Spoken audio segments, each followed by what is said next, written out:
Latest எபிசோடுகளை விளம்பரங்களே இல்லாமல் காணுங்கள். ஏதோ சொல்லுவியே, பட்டிக்காடு பட்டிக்காடுன்னு. அந்த பட்டிக்காடு திருப்பி அடிச்சா எப்படி இருக்கும் தெரியுமா? செத்துருவடி.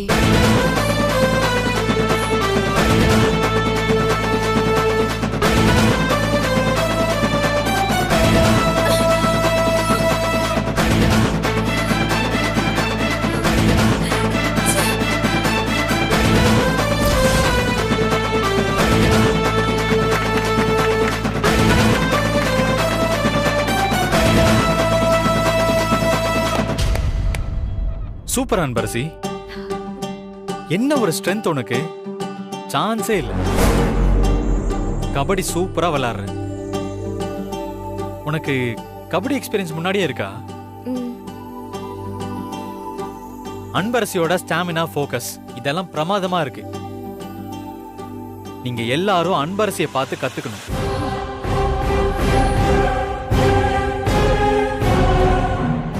சரி, நீங்க எல்லாரும் கிளம்பலாம். அன்பரசி வரேன்.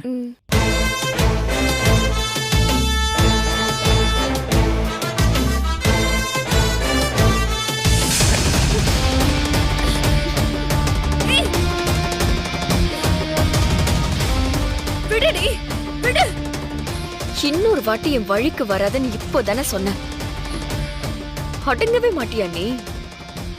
இப்போ நினைச்சா கூட உன் கைய உடைச்சு ஆடு மாதிரி தொங்க போட்டு திரியற மாதிரி பண்ணுவேன். அது வீட்டுக்குள்ள இருக்கிறவங்கள பாதிக்குங்கிறதாலதான் இப்போ உன்னை சும்மா விடுறேன்.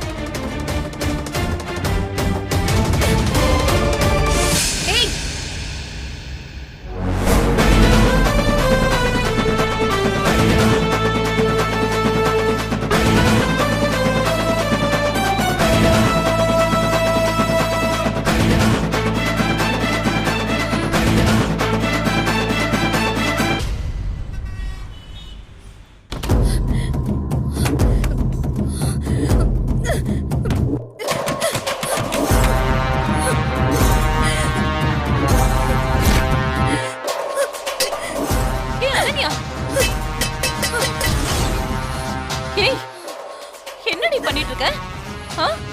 ஏன் எல்லாத்தையும் போட்டு உடைக்கிற? மா, அவள அப்படியே கொலை பண்ணலாம் போல இருக்குமா எனக்கு. யாரடி? அந்த பட்டிக்காட்டு கழுதையை தான் சொல்லிட்டு இருக்கேன். இன்னைக்கு கேம்ல விஸ்வா முன்னாடி என்ன அசிங்கப்படுத்திட்டா. நீ யார சொல்ற அனன்யா? தெளிவா சொல்லு. மா, அதான் நம்ம வீட்ல ஓசி சோறு தின்னுட்டு இருக்கால, அந்த பிச்சைக்காரி அன்பரசியை தான் சொல்லிட்டு இருக்கேன். எங்க போனாலும் விடாம வந்து அசிங்கப்படுத்திக்கிட்டே இருக்காமா. இது போதாதுன்னு நிம்மதியா இருக்கலான்னு வீட்டுக்கு வந்தா வீட்டுக்குள்ளேயும் அவதான் இருக்கா. அவளை ஏதாவது ஒண்ணு பண்ணணுமா? அனன்யா, எதுக்குடி நீ டென்ஷன் ஆகுற? நீ உட்காரு. தேவையில்லாம டென்ஷன் ஆகிட்டு. இத பாரு, நானும் அவளை வீட்டை விட்டு துரத்தணும்னு தான் பாத்துட்டு இருக்கேன். அதுக்கான சரியான டைம் வரட்டும்னு தான் வெயிட் பண்ணிட்டு இருக்கேன். இன்னைக்கு அவளை கோச்சிங் கிளாஸ்ல டிராப் பண்ணது யாருன்னு தெரியுமாமா? யாரு? அப்பா அவளை டிராப் பண்ணிட்டு போறாருமா. என்னம்மா நடக்குதுங்க? எனக்கு ஒண்ணுமே புரியல. ஆமா, எதுக்கு அவளுக்கு இவ்ளோ இம்பார்ட்டன்ஸ் கொடுத்துட்டு இருக்காங்க?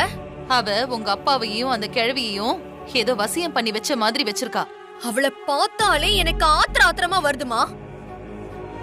எனக்கும் விஸ்வாக்கும் நடுவுல ஒரு டிஸ்டன்ஸ் கிரியேட் பண்ணிட்டாமா அவ. இவங்க என்ன பண்ணணுமோ அத பண்ணிக்கிட்டோண்டி. ஆனா விஸ்வாவை மட்டும் விட்டுடக்கூடாது. ஆமா, விஸ்வாவை நீ என்ன பண்ண போற? அவன் உனக்கு மட்டும்தான் கன்ஃபார்ம் பண்ண போறேன். மா, நீ சொன்ன மாதிரி மட்டும் செஞ்சிட்ட. செஞ்சிடலாண்டி. அதுக்குதான் பக்காவா மாஸ்டர் பிளான் ஒன்னு போட்டு வச்சிருக்கேன். என்னமா அது? விஸ்வாவை உனக்கு கல்யாணம் பண்ணி வைக்கிறதுக்கு ஒரே ஒரு வழிதான் இருக்கு. அது விஸ்வா அம்மா பத்மாவை சம்மதிக்க வைக்கிறது. அனன்யா, அந்த வீட்ல எல்லாருமே பத்மா சொல்றபடிதான் கேட்பாங்க. அவ பேச்சுக்கு எதிர் பேச்சே பேச மாட்டாங்க. அந்த வீட்ல இருக்கிற எல்லாருமே பத்மா சொல்லுக்கு ஆட்டு மந்த மாதிரி தலையாட்டிட்டு போயிடுவாங்க. நான் அந்த விஸ்வாவையும் சேர்த்துதான் சொல்றேன்.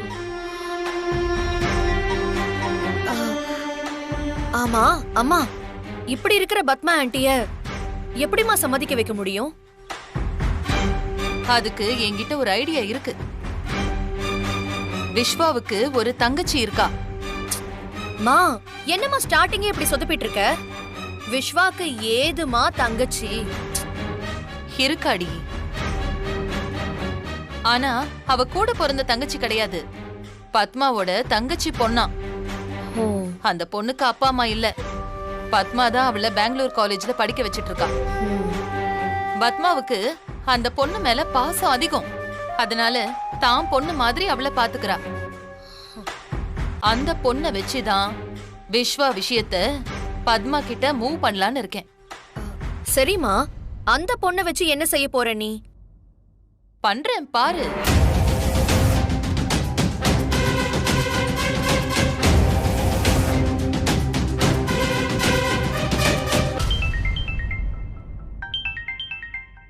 சிவகாமி. சொல்லுங்க சிவகாமி. ஆ, எப்படி இருக்கீங்க பத்மா? நல்லா இருக்கேன். நீங்க எப்படி இருக்கீங்க? நல்லா இருக்கேன். அப்புறம் ஒரு முக்கியமான விஷயம் பேசுறதுக்காக தான் கால் பண்ணேன். சொல்லுங்க. எனக்கு தெரிஞ்ச ஒரு ஃபேமிலி இருக்காங்க. அவங்க பெரிய மில்லினியர். அவங்க பையனுக்கு பொண்ணு பார்த்துட்டு இருக்காங்க. ஓ. பையனும் பிசினஸ்ல இயர்லி பல கோடிக்கு டர்ன் ஓவர் பண்றான்னா பாத்துக்கோங்க. பையன் ரொம்ப தங்கமான பையன். அதான் எனக்கு டக்குன்னு உங்க தங்கச்சி பொண்ணு ஞாபகம் வந்தது.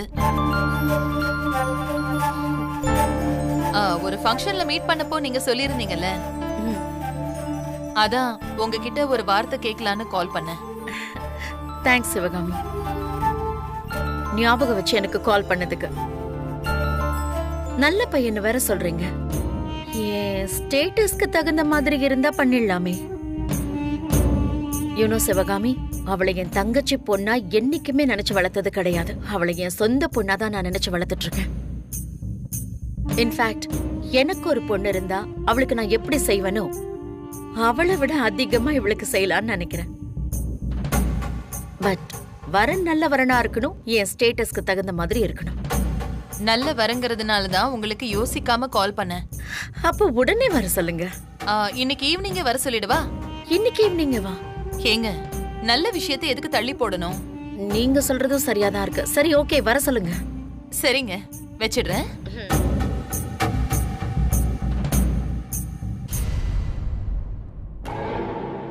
இந்த அலையன்ஸ நல்லபடியா பத்மாவோட தங்கச்சி பொண்ணுக்கு முடிச்சு கொடுத்துட்டோம்னா அதுக்கப்புறம் ஈஸியா உனக்கும் விஸ்வாவுக்குமான கல்யாண பேச்ச பத்மா கிட்ட ஓபன் பண்ணிடலாம். அவளுக்கு நாம ஒரு ஃபேவர் பண்ணிருக்கோம்னா அவளால நம்ம கேக்குறத முடியாதுன்னு சொல்ல முடியாதுல்ல. எனக்கும் விஸ்வாக்கும் ப்ளீஸ் எப்படியாவது கல்யாணம் பண்ணி வச்சிருமா. அதுக்கு தானடி ஃபர்ஸ்ட் ஸ்டெப் எடுத்து வச்சிருக்கேன். இத பாரு அனன்யா, விஸ்வா உனக்கு மட்டும்தான். அதுல எந்த கன்ஃபியூஷனும் உனக்கு வேண்டாம்.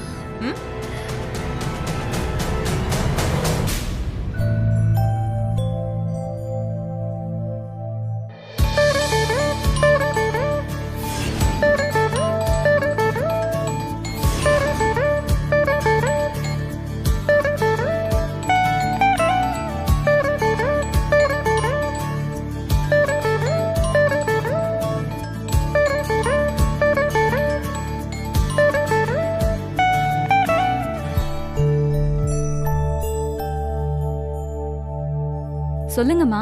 எங்க சுபா இருக்க? ஹாஸ்டல்ல தான் படிச்சிட்டு இருக்கேன். உனக்கு இன்னைக்கு ஃப்ளைட் டிக்கெட் புக் பண்ணிருக்கேன். உடனே கிளம்பி சென்னைக்கு வா.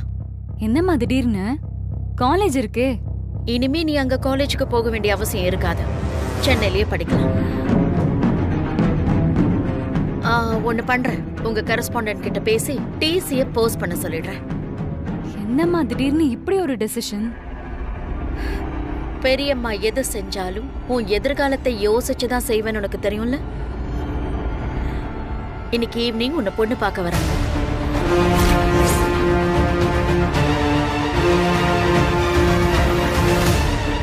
சுபா, மா எனக்கு எதுக்குமா இப்ப கல்யாணம்? 12 மணிக்கு உனக்கு ஃப்ளைட்டு. 3 o'clock நீ சென்னையில் அரைவ் ஆயிடுவேன். 4 o'clock நீ வீட்டுக்கு வந்துடணும். மாப்பிள்ளை வீட்ல இருந்து 6 மணிக்கெல்லாம் வந்துருவாங்க. இப்பவே நீ கிளம்ப ஆரம்பிச்சாதான் கரெக்டா இருக்கும் சுபா. லேட் பண்ணிடாத. வச்சிடுறேன்.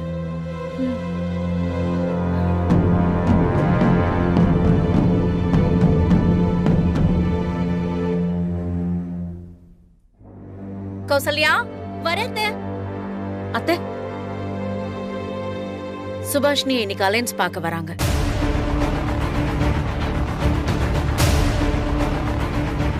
அதனால இன்னைக்கு என்ன வேலை இருந்தாலும் அது எல்லாத்தையுமே ஒதுக்கி வச்சுட்டு ஃபங்க்ஷனுக்கான அரேஞ்ச்மெண்ட்ஸ் எல்லாத்தையுமே பண்ணிடுங்க.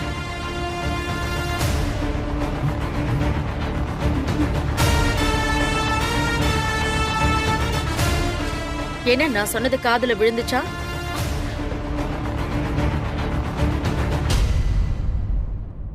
இல்லத்த கேட்டுச்சு. ஆனா அவ வெளியூர்ல தானே இருக்கா. 4 மணிக்கு அவ வீட்டுக்கு வந்துருவான். ஃப்ளைட் எல்லாமே புக் பண்ணியாச்சு. ஓகேயா?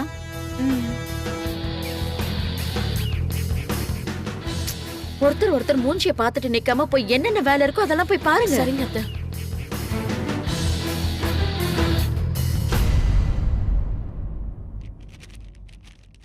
மஞ்சு, வாங்க மேடம் வாங்க. என்ன சொல்லாம கொள்ளாம திடீர்னு சர்ப்ரைஸா வந்திருக்கீங்க? ஆமா, பெரிய ஆக்ஷன் பிளாக்லாம் நடந்திருக்கு போல இருக்கு. புரியல. சந்திரசேகர் சார் ராகுல் வீட்டுக்கு உன்னை கூட்டிட்டு போயிட்டு ராகுல் அப்பாவை பொளந்து கட்டிட்டாராமே. நீ இந்த பக்கம் அனன்யாவ கபடியில மண்ணு கவ்வ விட்டு பொளந்து கட்டிட்டியா? All matter I know. இனிமே சிறப்பான தரமான சம்பவத்தை எதிர்பார்க்கலாம் போல இருக்கே. ஐயோ நீ வேற. ராகுல் விஷயத்துல நான் எதுவுமே சொல்லல. ஜானகி அம்மா சொல்லி அதுக்கப்புறம் சாரே விசாரிச்சு கண்டுபிடிச்சிருக்காங்க. நீ ஏன் சொல்லலன்னு தான் நான் கேக்குறேன். அதான் முடிஞ்சு போச்சுன்னு நினைச்சேன். இல்லடி, அது இப்பதான் முடிஞ்சிருக்கு. சந்திரசேகர் சார் கொடுத்த அடிக்கு இனிமே யாரா இருந்தாலும் உன்கிட்ட வாலாட்டுறதுக்கு பயப்படுவாங்கல்ல. நீ அப்படியே சைடு கேப்ல அந்த அனன்யா தான் இவ்வளவுக்கும் காரணம்னு நீ சொல்லிருக்கணும். நான் சொல்லவே கூடாதுன்னு தான் அவர்கிட்ட சொல்லவே இல்ல. ஏன் சொல்லக்கூடாது? நீ ஏண்டி அவளை விட்டுட்டே இருக்க? நீ மட்டும் சொல்லிருந்தா அவ கதி என்ன ஆயிருக்கும் தெரியுமா? அப்படி எதுவும் ஆகக்கூடாதுன்னு தான் நான் சொல்லல. சொல்லிருந்தா அனன்யாவுக்கு மட்டும் கஷ்டம் இல்ல, சந்திரசேகர் சாருக்கும் தான் கஷ்டம். தான் பொண்ணு இப்படி பண்ணிருக்கான்னு தெரிஞ்சா அவர் மனசு எவ்வளவு உடைஞ்சு போவாரு. அனன்யா மேல அவருக்கு பெரிய வெறுப்பே வரும். அப்பாவையும் பொண்ணையும் பிரிச்ச பாவம் வேண்டானுதான் நான் அவர்கிட்ட சொல்லல. சின்ன வயசுல இருந்தே அப்பா முகத்தையே பார்க்காம வளர்ந்த எனக்கு தான் தெரியும் அப்பா இல்லாத வாழ்க்கை எவ்வளவு கஷ்டமா இருக்கும்னு. ஏய் ஆமா, என்ன திடீர்னு ரூம்க்கு வந்திருக்க? இந்த மேட்டரை சொல்லு. இல்ல, காலேஜும் லீவு, வீட்லயும் இருக்க முடியல. அத உன்னை அப்படியே பாத்துட்டு போலான்னு சைக்கிள் எடுத்துட்டு வந்துட்டேன். அதுக்குன்னு பேக்கோட வா. இல்ல, போர் அடிச்சா அப்படியே புக் எடுத்து படிக்கலாம்ல. ஓகே ஓகே, சரி உட்காருங்க.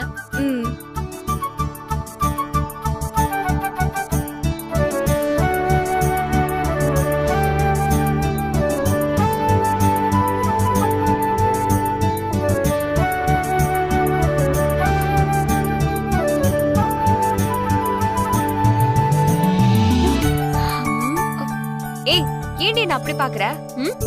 உன் மனசு ஏன் அலைப்பாயுது ஷாலினி மாதிரி அலைப்பாயுதுன்னு நான் கண்டுபிடிச்சு சொல்லட்டா? எப்படி சொல்லுவ?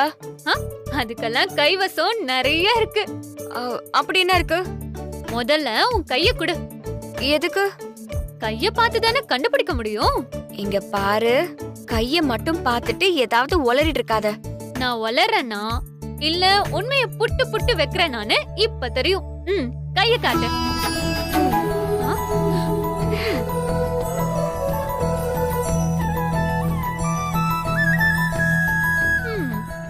ஓ விஷயம் அப்படியா? எப்படியா? தாறுமாறா தறிக்கெட்டு துடிக்குது உன்னோட மனசு. அதுக்கு காரணம் ஒன்னு டிஸ்டர்ப் பண்ணிக்கிட்டே இருக்கு. எது டிஸ்டர்ப் பண்ணுது? அது உன்கிட்ட தான் இருக்கு. என்கிட்ட என்னடி இருக்கு? அது உன் பேக்ல இருக்கு. பேக்லையா? ம் உன் பேக் எடு. நீயே பாரு.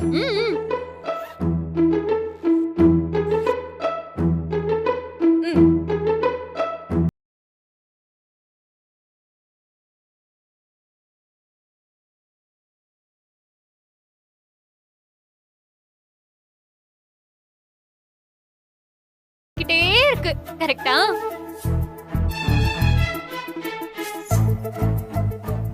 நீ சும்மா எதுவும் சொல்லிட்டு இருக்காத. அப்படிலாம் ஒண்ணும் இல்ல. ஒன்னும் இல்லனா அப்புறம் எதுக்கு இந்த சட்டைய பேக்குள்ளே வச்சு சுத்திட்டு இருக்க? இங்க குடு. விஸ்வாசார பார்த்தா குடுக்கணும்னு தான் பேக்ல வச்சிருக்கேன். அதுக்கான சரியான வாய்ப்பு கிடைக்கல, அவ்வளவுதான். அப்படியா? அப்ப சரி, நீ என்கிட்ட கொடுத்துட்டு போ, நான் அவர்கிட்ட கொடுத்துறேன். என்ன தயங்குற?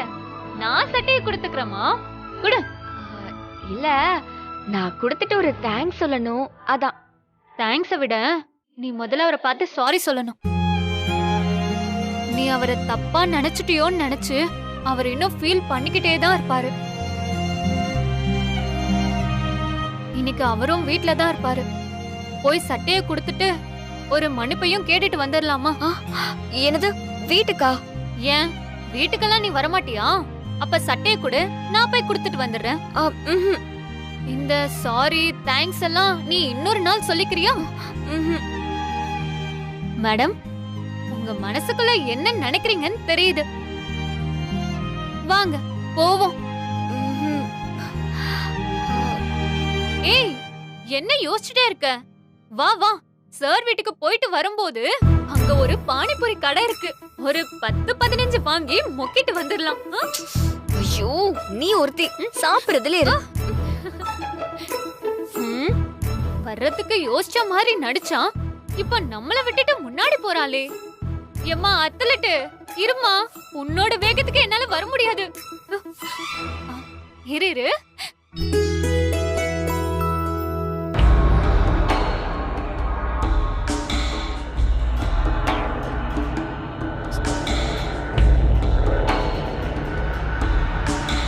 நல்ல விஷயத்துக்கு போகும்போதுதான் இந்த கிழவி நந்தி மாதிரி நடு ஹால்ல உட்கார்ந்திருக்கும்.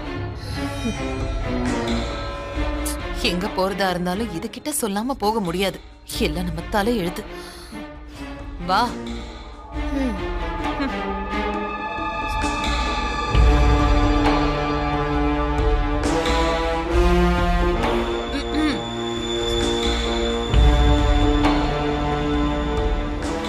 திமிர பாத்தியா?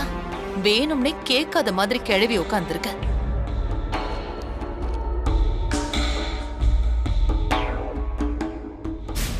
அத்த, ரெண்டு பேரும் எங்கேயோ கிளம்பிட்டீங்க போல இருக்கு. ஆமா அத்த, பத்மாவோட தங்கச்சி பொண்ணு இன்னைக்கு பொண்ணு பார்க்க வராங்க. அதான் பத்மா வர சொன்னாங்க. ஓஹோ, நாங்க அங்கதான் கிளம்புறோம். நீங்களும் வரீங்களா? கான்ட்ராக்டருக்கு அப்பாயின்மெண்ட் கொடுத்துருக்கேன், வரேன்னு சொல்லியிருக்காங்க. அதான் வெயிட் பண்ணிட்டு இருக்கேன். ரொம்ப நல்லதா போச்சு. நீங்க போங்க, நான் அப்புறமா வரேன். சரிங்க அத்த, நாங்க வரோம். போ.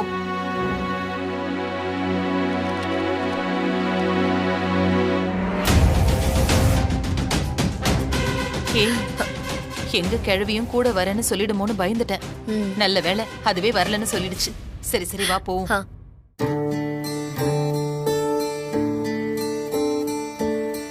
அத்தை கூப்பிடுறாங்க, என்னன்னு போய் பார்த்துட்டு வரேன்.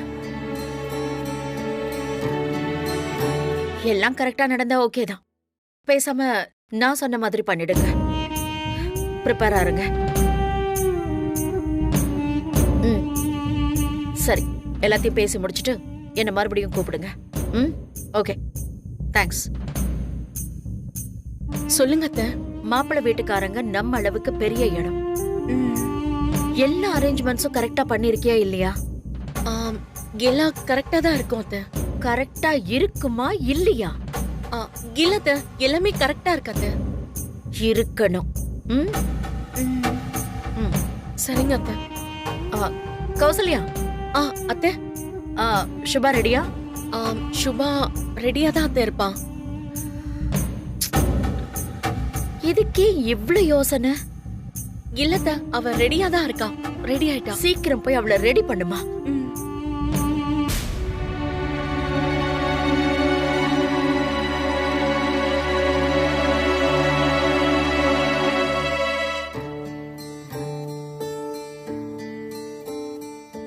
ஏய் கல்யாண பொண்ணு, என்ன கல்யாண பொண்ணு முகத்துல ஒரு பிரைட்னஸே இல்லையே? எனக்கு எதுக்குன்னே இப்ப கல்யாணம்? இங்க பாரு, கல்யாணம் எல்லாம் அப்படிதான். திடீர்னு ஒரு நல்ல இடம் வரும், மிஸ் பண்ணிடக்கூடாதுன்னு அப்படியே பேசி முடிச்சிருவாங்க.